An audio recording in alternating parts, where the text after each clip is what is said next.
Once, in a bustling village tucked between emerald hills and golden fields, there lived a young girl named Tara.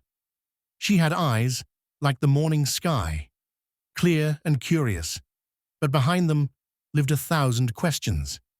Tara talked a lot.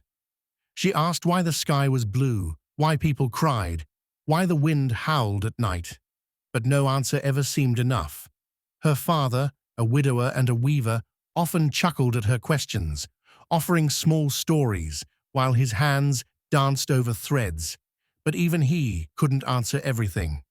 Tara wanted truth, deep truth, the kind that lives in silence between words. One day, news swept through the village like a wind before a storm. A silent monk had taken residence in the forest temple nearby. The monk, they said, hadn't spoken in years, yet people left his presence feeling lighter, wiser. Tara's curiosity burned brighter than ever. Why would someone choose silence, she asked. Don't they want to be heard? No one could answer.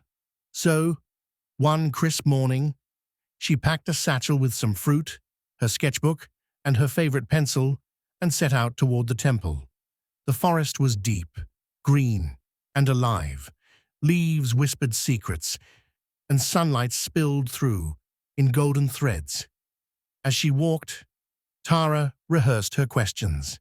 She would ask the monk about happiness, about grief, about how to stop feeling like she didn't belong.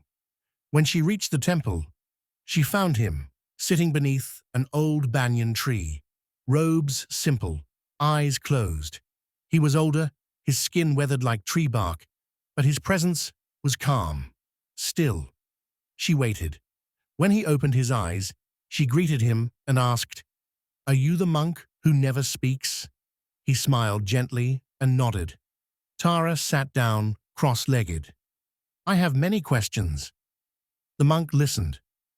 "Sometimes I feel everything too much," she said.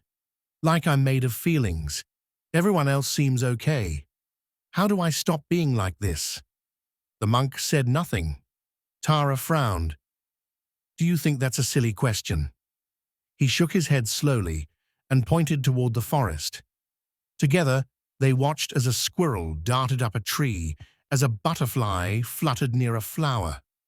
After a while, the monk took a stick and drew a circle in the soil. Then he drew waves inside it. Tara tilted her head. "The mind?" He nodded. Then he smoothed the circle with his palm, erasing the waves. "Peace?" she asked. Again, a nod. They spent hours together, communicating through gestures, drawings, shared silences. Every day for a week, Tara returned, and though he never spoke a word, she felt as if he told her volumes. She learned to sit with herself, to hear her thoughts without being trapped by them, to breathe when she didn't understand something. The monk showed her a new kind of truth. Not one shouted, but one felt. On the final day, Tara brought a folded cloth she had dyed in bright colors, a gift. The monk took it, bowed, and finally broke his silence, not with words, but with a hum, a soft, deep tone that echoed in the temple walls and in Tara's chest. She wept, not out of sadness, but because something in her had changed.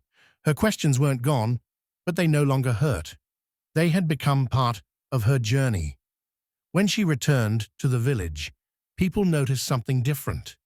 Tara still talked. She still asked questions. But now, she listened more. She watched more. And sometimes, when someone poured out their heart to her, she would simply sit beside them, quiet, holding their pain with them. They'd say afterward, "I don't know why, but I feel better now." Like the monk, she had learned the power of saying nothing at all. Moral of this story is, in a world full of noise, silence often speaks the loudest. Sometimes what we seek is not an answer, but presence.